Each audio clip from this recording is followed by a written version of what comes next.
this button to subscribe my channel and also click the bell icon to get notifications of all my latest uploads.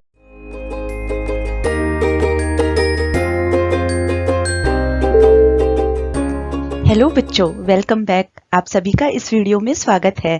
पिछले video में हमने data handling की exercise 3.1 and 3.2 discuss की थी, जिसमें हमने mean, median and mode के बारे में सीखा था। आज हम इस वीडियो में एक्सरसाइज 3.3 डिस्कस करेंगे और हमने ये भी सीखा था कि किस तरीके से हम इंफॉर्मेशन को कलेक्ट करते हैं, उसको फ्रीक्वेंसी डिस्ट्रीब्यूशन टेबल में अरेंज करते हैं और फिर इस इंफॉर्मेशन को विजुअल रिप्रेजेंटेशन में पुट करते हैं in the form of pictographs और bar graphs. You can look at bar graphs and make deductions about the data. You can also get information based on these bar graphs. For example, you can say that mode is the longest bar if the bar represents frequency. So in this exercise 3.3, we will discuss about bar graph and how to interpret information from it. So let us start exercise 3.3. Exercise 3.3, question number 1. Use the bar graph to answer the following questions. यहाँ पर हमें ये एक bar graph दिया है, इस बार graph को read करना है और कुछ क्वेश्चंस के आंसर देने हैं. इस बार ग्राफ पे एक्स एक्सिस पर हमें पेट एनिमल्स दिए हुए हैं. कुछ पेट एनिमल्स हैं dog, cat, rabbits, hamster and others. और यहाँ पर स्टूडेंट्स दिए हुए हैं. Pets owned by student of class 7. ये क्लास 7 के स्टूडेंट्स का बार ग्राफ है जो रिप्रेजेंट करता है कितने बच्चों के पास डॉग, कैट, रैबिट, हैमस्टर या दूसरी तरह के पेट एनिमल्स हैं. तो आइए इस बार ग्राफ को रीड कर क्वेश्चंस के आंसर देते हैं. सबसे पहला question, which is the most popular pet. हमें सबसे पॉपुलर पेट बताना है. सबसे पॉपुलर पेट वो पेट होगा जो सबसे ज्यादा स्टूडेंट्स के पास है. तो यहाँ पर ये वाला जो बार है इसकी हाइट सबसे ज्यादा है कैट्स की. सो सबसे ज्यादा स्टूडेंट्स के पास कैट हैं. 10 स्टूडेंट्स के पास कैट हैं. सो मैंने यहाँ पर सॉल्यूशन लिखी है, cat is the most popular pet. इसी तरीके से हमें बार ग्राफ को रीड कर इन्फ्रेंस निकालना है. Part B, how many children have dog as a pet. कितने बच्चों के पास पेट एनिमल डॉग है. तो हमें फिर से बार ग्राफ को देखना है. ये डॉग्स का बार है और ये 8 तक रीच होता है. इसका मतलब है 8 स्टूडेंट्स के पास डॉग एज अ पेट है. सो मैंने यहाँ पर आंसर लिख दिया, 8 students have dog as a pet. I hope आपको समझ में आ रहा है. नेक्स्ट पार्ट करते हैं. Question number 2, read the bar graph and answer the questions that follow. Number of books sold by a book store during 5 consecutive years. यहाँ पर ये बार ग्राफ दिया हुआ है. इसमें number of books sold by a book store during 5 consecutive years represent करता है. X axis पर नंबर ऑफ ईयर्स हैं और वाई एक्सिस पर नंबर ऑफ बुक्स सोल्ड हैं. 5 consecutive years यहाँ पर है 1989, 1990, 1991, 1992 and 1993. Number of books sold 0 से 600 तक हैं and scale is 1 centimetre is equal to 100 books. यहाँ पर 1 सेंटीमीटर का मतलब 100 बुक्स है. चलिए फिर इस ग्राफ से रिलेटेड क्वेश्चंस के आंसर करते हैं. Question number 1, how many books were sold in 1989, 1990 and 1992. सबसे पहले 1989 देखते हैं. 1989 का बार यहाँ पर है और इसकी हाइट है about 180. So about 180 books were sold in 1989. So solution मैंने लिख दिया, इन 1989 180 बुक्स वर सोल्ड. अब हमें 1990 का पता करना है. सो 1990 का बार हम रीड करेंगे. यहाँ पर 1990 का बार यहाँ तक जाता है. ये 400 एंड 500 के बीच में है. It is more than 450 and this is about 475. So about 475 books were sold in 1990. Solution देखिए, इन 1990 475 बुक्स वर सोल्ड. इसी तरह से हमें 1992 का पता करना है. सो 1992 का बार हम रीड करेंगे. ये बार जाता है about 225. So in 1992 225 books were sold. मैंने सॉल्यूशन लिख भी दी है, इन 1992 225 books were sold. Next question करते हैं. Question number 2, in which year were about 475 books sold. So अभी हमने देखा था 1990 में 475 बुक्स बेची गई थी. So the year in which 475 books were sold is 1990. देखिए मैंने लिख भी दिया है, In 1990, about 475 books were sold and 225 books कब बेची गई थी, ये भी हमने पार्ट 1 में किया था. इन 1992 225 बुक्स वर सोल्ड. चलिए इसको भी लिख देते हैं. इन 1992 225 बुक्स वर सोल्ड, ये मैंने लिख दिया है. अब हम नेक्स्ट पार्ट करेंगे. पार्ट 3, इन विच ईयर्स वर फ्यूअर देन 250 बुक्स सोल्ड. अब हमें इस ग्राफ को रीड करना है और बताना है कौन से ईयर में 250 से कम बुक्स बेची गई थी. सो यहाँ पर 250 इधर आता है और अगर हम यहाँ से एक लाइन ड्रॉ करें, सो द ईयर्स 1989 एंड 1992 इस लाइन से नीचे आते हैं. देखिए यहाँ पर मैंने लाइन ड्रॉ की है. 1989 इस लाइन से नीचे है. इसी तरह से 1992 ईयर भी इस लाइन से नीचे है. सो 250 से कम बुक्स बेची गई थी 1989 में एंड 1992 में. सॉल्यूशन देखिए. इन 1989 and 1992 fewer than 250 books were sold. चलिए नेक्स्ट पार्ट करते हैं. Part 4, can you explain how you would estimate the number of books sold in 1989? 1989 में नंबर ऑफ बुक्स सोल्ड हम किस तरीके से एस्टिमेट करेंगे. तो आप यहाँ पर देख सकते हैं 1989 का बार 100 एंड 200 के बीच में है और ये सेंटर से भी ऊपर है. अगर हम सेंटर को और 200 को यानी 150 एंड 200 को दो पार्ट्स में डिवाइड करें तो ये एग्जैक्टली यहाँ पर आता है. अगर आप देखें तो ये 3 पार्ट्स तक आता है. So about 180 books were sold in 1989. I hope आपको समझ में आया है. चलिए नेक्स्ट क्वेश्चन करते हैं. Question number 3. Number of children in 6 different classes are given below. Represent the data on a bar graph. यहाँ पर हमें क्लास दिया है और यहाँ पर नंबर ऑफ चिल्ड्रंस दिया है. क्लासेस हमारे पास हैं 5th, 6th, 7th, 8th, 9th and 10th और यहाँ पर नंबर ऑफ चिल्ड्रन है जो उस क्लास में पढ़ते हैं. तो आइए इसको हम बार ग्राफ पर रिप्रेजेंट करते हैं. यहाँ पर मैंने टेबल दोबारा से बना ली है जिससे हम इसको रिफर कर पाएं और ये मैंने बार ग्राफ बनाया है. एक्स एक्सिस पर मैंने क्लासेस ली हैं. सो मैंने यहाँ पर क्लास लिख दिया और यहाँ पर मैंने नंबर ऑफ चिल्ड्रन लिए हैं. Classes 5th, 6th, 7th, 8th, 9th and 10th हैं और ये नंबर ऑफ चिल्ड्रन है. आप देख सकते हैं क्लास 5th में 135 बच्चे हैं. सो 135 यहाँ पर 130 एंड 140 के बीच में आता है और मैंने इसको पर्पल बार से रिप्रेजेंट किया है. 1 सेंटीमीटर का मतलब है 10 चिल्ड्रन. सो यहाँ पर मैंने 10 चिल्ड्रन लिया है 1 सेंटीमीटर के इक्वल. चलिए इसी तरीके से 6th क्लास देखते हैं. यहाँ पर है 120. सो 6th क्लास के बार को मैं 120 सेंटीमीटर्स की हाइट तक लेकर गई हूँ और इसको मैंने ब्लू कलर से रिप्रेजेंट किया है. इसी तरीके से 7th क्लास, यहाँ पर आप देख सकते हैं 95 बच्चे हैं. सो मैं इस बार को 95 की हाइट तक लेकर गई हूँ. इसको मैंने ऑरेंज कलर से रिप्रेजेंट किया है. आप देख सकते हैं ये बार यहाँ पर 90 और 100 के बीच में है, 95. इसी तरीके से 8th क्लास में नंबर ऑफ चिल्ड्रन है 100. सो यहाँ पर मैंने 8th क्लास का बार बनाया है और इसको 100 सेंटीमीटर्स की हाइट तक लेकर गई हूँ.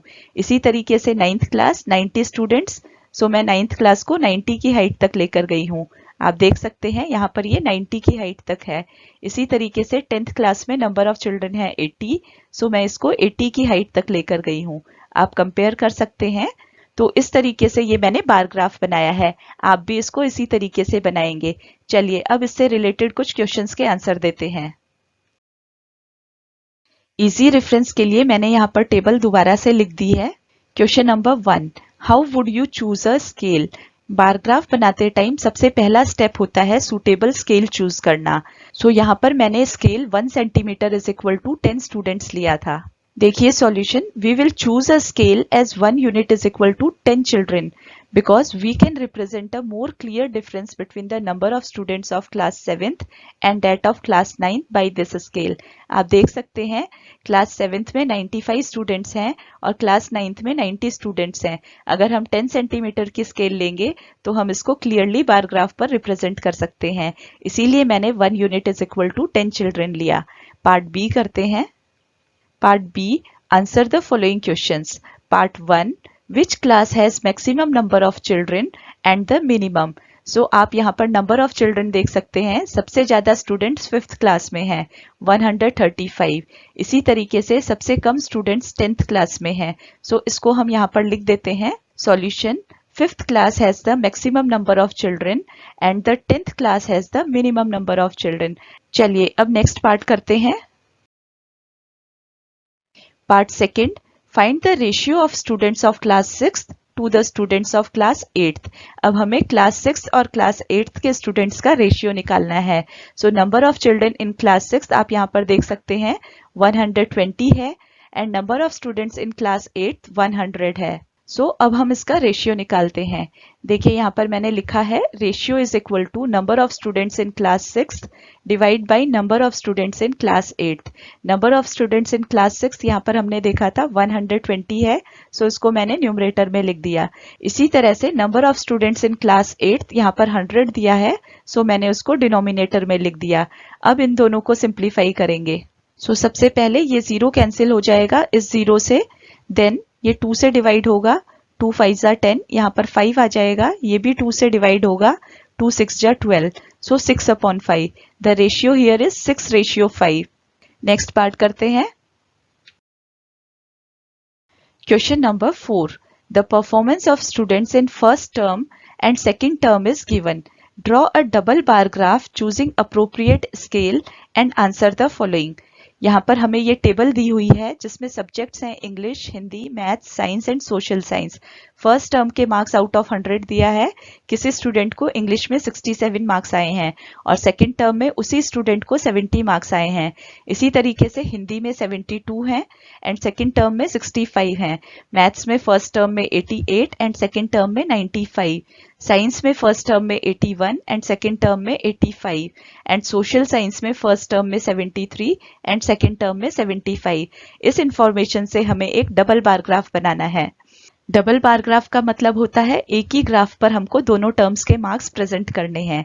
तो चलिए बनाते हैं डबल बार ग्राफ।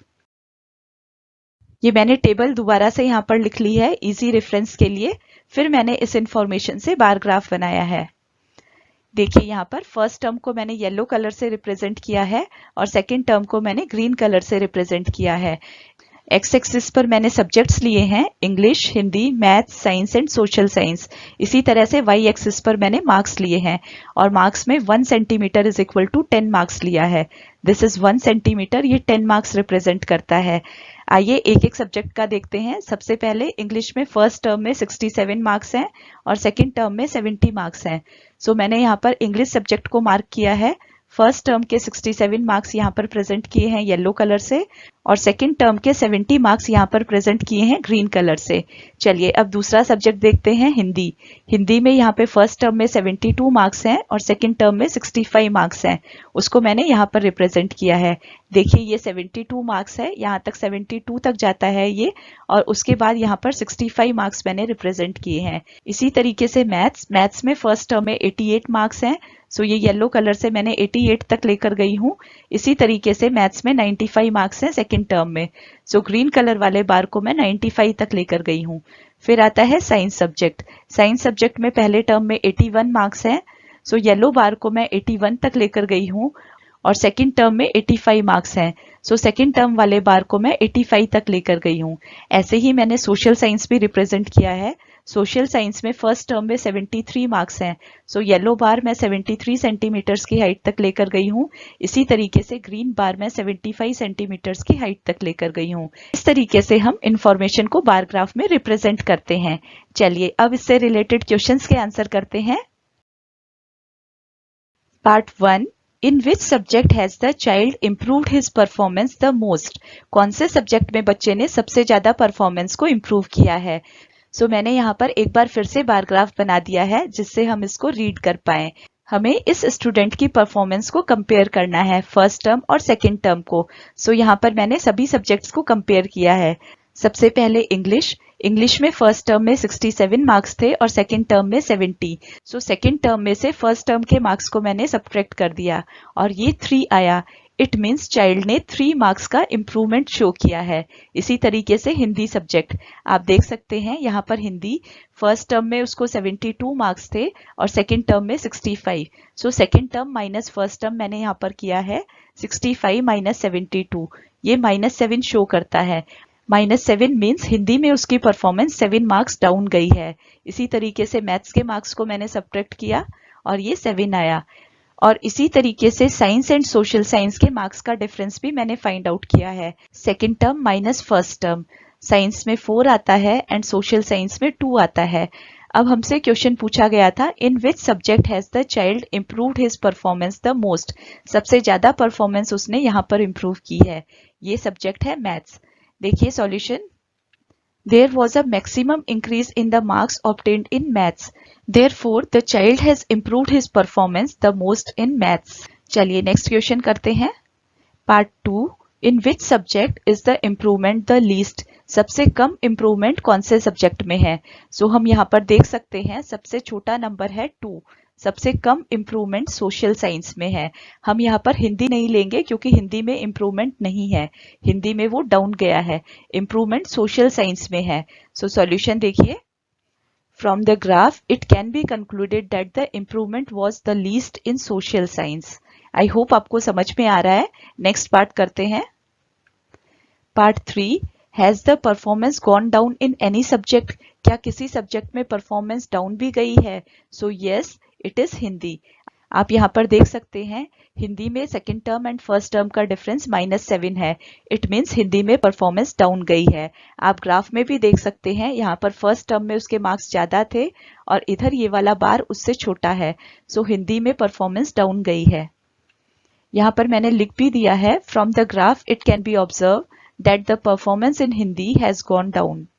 चलिए नेक्स्ट करते हैं। Question number 5, consider this data collected from a survey of a colony. Favorite sport: cricket, basketball, swimming, hockey, athletics. Watching, participating. यहाँ पर इस टेबल में एक कॉलोनी का सर्वे प्रेजेंट किया है। लोगों के फेवरेट स्पोर्ट दिए हैं क्रिकेट, क्रिकेट को देखना पसंद करते हैं 1240 पीपल एंड पार्टिसिपेट करना पसंद करते हैं 620 पीपल। इसी तरह से बास्केटबॉल को देखना पसंद करते हैं 470 लोग एंड उसमें पार्टिसिपेट करना पसंद करते हैं 320 लोग। इसी तरह से स्विमिंग का डेटा है, हॉकी का है और एथलेटिक का है। अब हमें इससे रिलेटेड क्वेश्चंस के आंसर करने हैं। Question number 1, draw a double bar graph choosing an appropriate scale. What do you infer from the bar graph? हमें इस इंफॉर्मेशन को यूज कर एक डबल बार ग्राफ बनाना है और उस बार ग्राफ को रीड कर उससे इन्फ्रेंस भी निकालना है। तो चलिए सबसे पहले डबल बार ग्राफ बनाते हैं। ये देखिए मैंने यहाँ पर डबल बार ग्राफ बनाया है और मैंने स्केल ली है 1 centimetre is equal to 100 people. मैंने ये स्केल इसलिए ली है कि number of people watching cricket was more than 1000। So चलिए अब मैं इस बार ग्राफ को समझा देती हूँ। मैंने नंबर ऑफ पीपल वॉचिंग यहाँ पर इस कलर से रिप्रेजेंट किया है and number of people participating इस कलर से रिप्रेजेंट किया है। एक्स एक्सिस पर मैंने स्पोर्ट्स लिए हैं, यहाँ पर ये मैंने स्पोर्ट्स लिखा है, cricket, basketball, swimming, hockey and athletics. और यहाँ पर मैंने नंबर ऑफ पीपल लिया है 1 centimetre is equal to 100 people. So सबसे पहले मैंने क्रिकेट को रिप्रेजेंट किया नंबर ऑफ पीपल वॉचिंग इस कलर से, उसके बाद ब्राउन कलर से मैंने लिया नंबर ऑफ पीपल पार्टिसिपेटिंग। इसी तरह से बास्केटबॉल में this is number of people watching and this is number of people who participated. इसी तरह से swimming, this is number of people who watched and this is the number of people who participate. Then hockey, number of people who watch and number of people who participate. इसी तरीके से athletics, number of people who like to watch and number of people who like to participate. I hope आपको bar graph बनाना समझ में आया है। इसी तरीके से आपको भी बनाना है। चलिए अब इससे रिलेटेड क्वेश्चंस के आंसर करते हैं। हमारा क्वेश्चन था what do you infer from this bar graph. So यहाँ पर मैंने सॉल्यूशन लिखी है, the double bar graph represents the number of people who like watching and participating in different sport. it can be observed that most of the people like watching and participating in cricket, while the least number of people like watching and participating in athletics. आप ये information graph को देखकर पता लगा सकते हैं। Cricket का बार सबसे ज्यादा है, so the number of people who like watching cricket is largest. इसी तरीके से athletics, the number of people who like watching and participating in athletics is least. I hope आपको समझ में आया है। अब इससे रिलेटेड क्वेश्चंस के आंसर करते हैं। Part 2, which sport is most popular. अब हमें इस बार ग्राफ को देखकर बताना है सबसे पॉपुलर स्पोर्ट कौन सा है। सो आप देख सकते हैं क्रिकेट के बार सबसे ऊपर है, so cricket is the most popular sport. मैंने यहाँ पर सॉल्यूशन लिख भी दी है। From the bar graph it can be observe that the bar representing the number of people who like watching and participating in cricket is the tallest among all the bars. Hence, the cricket is the most popular sport. Next part करते हैं। Part 3, which is most preferred watching or participating in sports. अब हमें बताना है लोग watching को ज्यादा prefer करते हैं या participating को प्रेफर करते हैं। So आप ग्राफ में देख सकते हैं पिंक कलर वाला बार ब्राउन कलर वाले बार से हमेशा टॉलेस्ट है। So यहाँ पर देखिए क्रिकेट में ये ऊंचा है, इसी तरह से बास्केटबॉल में भी ये ऊंचा है, स्विमिंग में भी ये ऊंचा है, हॉकी में भी ये ऊंचा है और एथलेटिक्स में भी ये ऊंचा है। So the people preferred watching rather than participating in the sports. मैंने यहाँ पर सॉल्यूशन भी लिखी है। The bars representing watching sport are longer than the bars representing participating in sport. Hence watching different types of sports is more preferred than participating in the sports. I hope this is clear to you. Let us move to the next part. Question number 6. Take the data giving the minimum and maximum temperature of various cities given in the beginning of this chapter. Table 3.1. Plot a double bar graph using the data and answer the following. इस chapter के starting में हमें एक table दी गई थी जिसको मैंने यहाँ पर बना भी लिया है। इस टेबल का डेटा यूज कर हमें एक डबल बार ग्राफ बनाना है और उससे रिलेटेड क्वेश्चंस के आंसर देने हैं। इस टेबल में आप देख सकते हैं डिफरेंट सिटीज की बात हो रही है। अहमदाबाद, अमृतसर, बेंगलोर, चेन्नई, दिल्ली, जयपुर, जम्मू एंड मुंबई और उनका मैक्सिमम एंड मिनिमम टेम्परेचर दिया हुआ है। हमें इसी इंफॉर्मेशन को बार ग्राफ पर रिप्रेजेंट करना है। यहाँ पर एक बार दोबारा से मैंने वही टेबल ले ली है जिससे इसको रिफर कर हम बार ग्राफ को समझ पाएं। ये मैंने बार ग्राफ भी ड्रॉ किया है, आइए मैं आपको समझा देती हूँ। मैंने एक्स एक्सिस पर सिटीज ली हैं, अहमदाबाद, अमृतसर, बेंगलोर, चेन्नई, दिल्ली, जयपुर, जम्मू एंड मुंबई। यहाँ पर हमें ये सिटीज दी हुई थी। अब हमें इनका maximum and minimum temperature represent करना है। सो यहाँ पर मैंने मैक्सिमम टेम्परेचर को पर्पल कलर से लिया है एंड मिनिमम टेम्परेचर को ब्लू कलर से लिया है और स्केल मैंने ली है 1 centimetre is equal to 10 degree Celsius. आप यहाँ पर देख सकते हैं वाई एक्सिस पर this is 1 centimetre and it is equal to 10 degree Celsius. चलिए अब मैं बार्स भी समझा देती हूँ। सबसे पहले अहमदाबाद सिटी को देखते हैं। यहाँ पर अहमदाबाद सिटी का मैक्सिमम टेम्परेचर 38 डिग्री सेल्सियस है और मिनिमम टेम्परेचर 29 डिग्री सेल्सियस है। इसको मैंने यहाँ पर प्रेजेंट किया है। ये अहमदाबाद सिटी है, इसका मैक्सिमम टेम्परेचर पर्पल कलर से रिप्रेजेंट किया है and this is equal to 38 degree Celsius. इसी तरीके से मिनिमम टेम्परेचर मैंने 29 डिग्री सेल्सियस लिया है, 30 से थोड़ा सा नीचे। और फिर नेक्स्ट सिटी है अमृतसर। यहाँ पर अमृतसर को आप देख सकते हैं, इसका मिनिमम टेम्परेचर है 26 डिग्री सेल्सियस। सो मैंने यहाँ पर 26 लिया है, 25 से थोड़ा सा ऊपर, और इसका मैक्सिमम टेम्परेचर है 37 डिग्री सेल्सियस। सो मैंने इसको 37 डिग्री सेल्सियस तक लिया है। नेक्स्ट सिटी है Bangalore. Bangalore maximum temperature is 28 degree Celsius. So मैं इसको 28 की हाइट तक लेकर गई हूँ। इसी तरीके से इसका मिनिमम 21 डिग्री सेल्सियस है, सो उसको मैं 21 की हाइट तक लेकर गई हूँ। Next city is Chennai. Chennai का मैक्सिमम टेम्परेचर 36 है, सो मैं यहाँ पर 36 तक इसको लेकर गई हूँ। इसी तरीके से इसका मिनिमम टेम्परेचर 27 डिग्री सेल्सियस है, सो मैं इसको 27 की हाइट तक लेकर गई हूँ। फिर नेक्स्ट सिटी आती है दिल्ली।